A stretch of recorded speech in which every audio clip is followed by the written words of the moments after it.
Greetings and welcome to today's presentation. Today's topic is preparing Jamaica for a US $100 billion diaspora homecoming windfall, episode 2.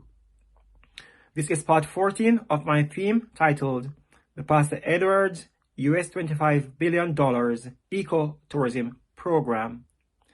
Now, the key features of the program are as follows. Number 1, 100 hotels placed across Jamaica, especially in areas with high unemployment rates. Number 2, creation of 300,000 permanent full-time jobs for low-skilled citizens in rural parishes. Number 3, franchises for the 100 large all-inclusive hotels to be granted to foreign direct investments over the next 1 to 5 years. 4 and final, each hotel costing approximately US $250 million to be built, totaling US $25 billion, fully financed by FDIs, costing Jamaica nothing.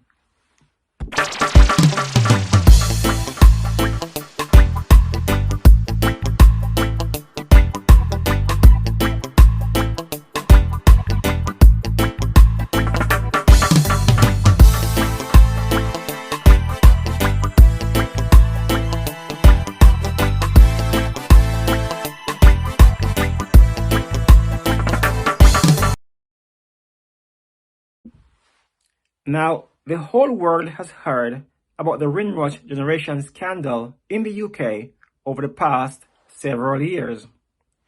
One of the keys to understanding diaspora's thinking is the reason why many of the Windrush generation did not accept the British passport.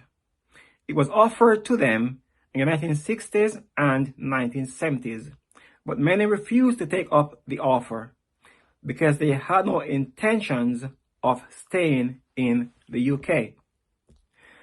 The one thing that the Windrush generation wanted to do above all was to create enough wealth so that they could retire back home in Jamaica as soon as possible. Some of the issues that was bearing on the Windrush generation was that World War II was fresh in their memories. And the 1960s and 1970s was also in the heat of the Cold War period as well. So the diasporas had seen how the West Indian who fought in World War II was treated after the war.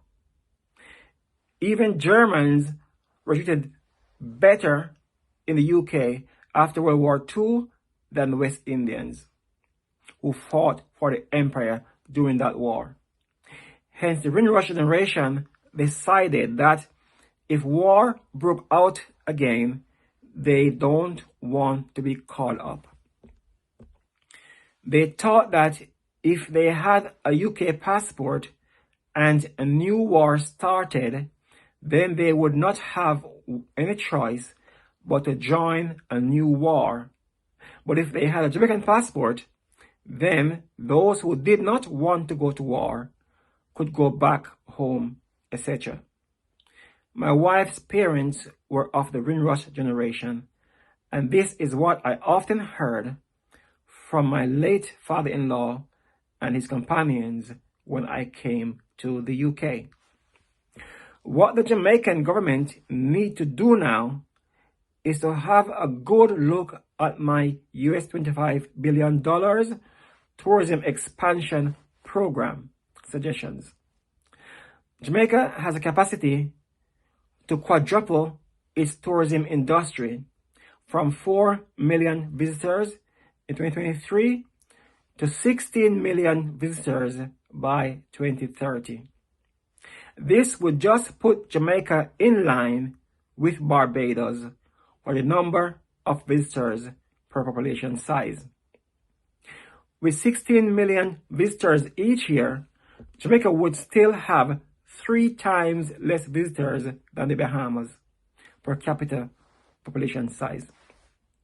However, with 16 million visitors, Jamaica would be earning an extra US $12 billion each year from 12 million extra visitors.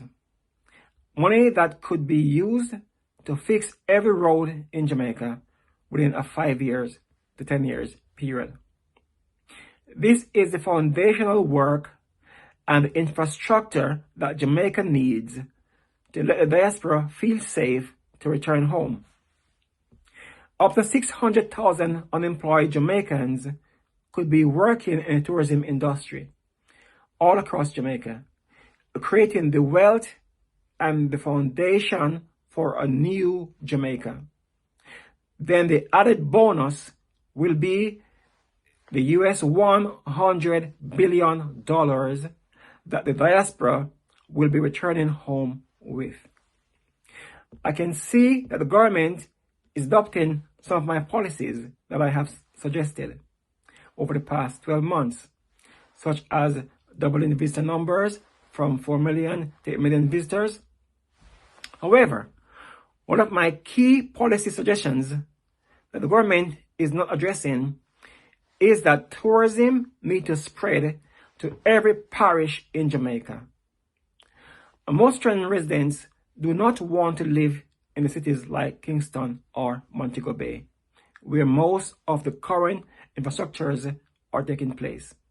Most diasporas are running away from cosmopolitan cities.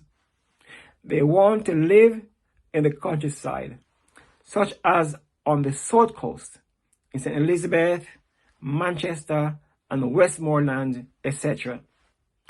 Hence, the government needs to use the tourism industry to develop these parishes by having 6,000 to 10,000 all-inclusive hotel rooms in each of these parishes. Each of these parishes would then be generating US $1 billion per annum.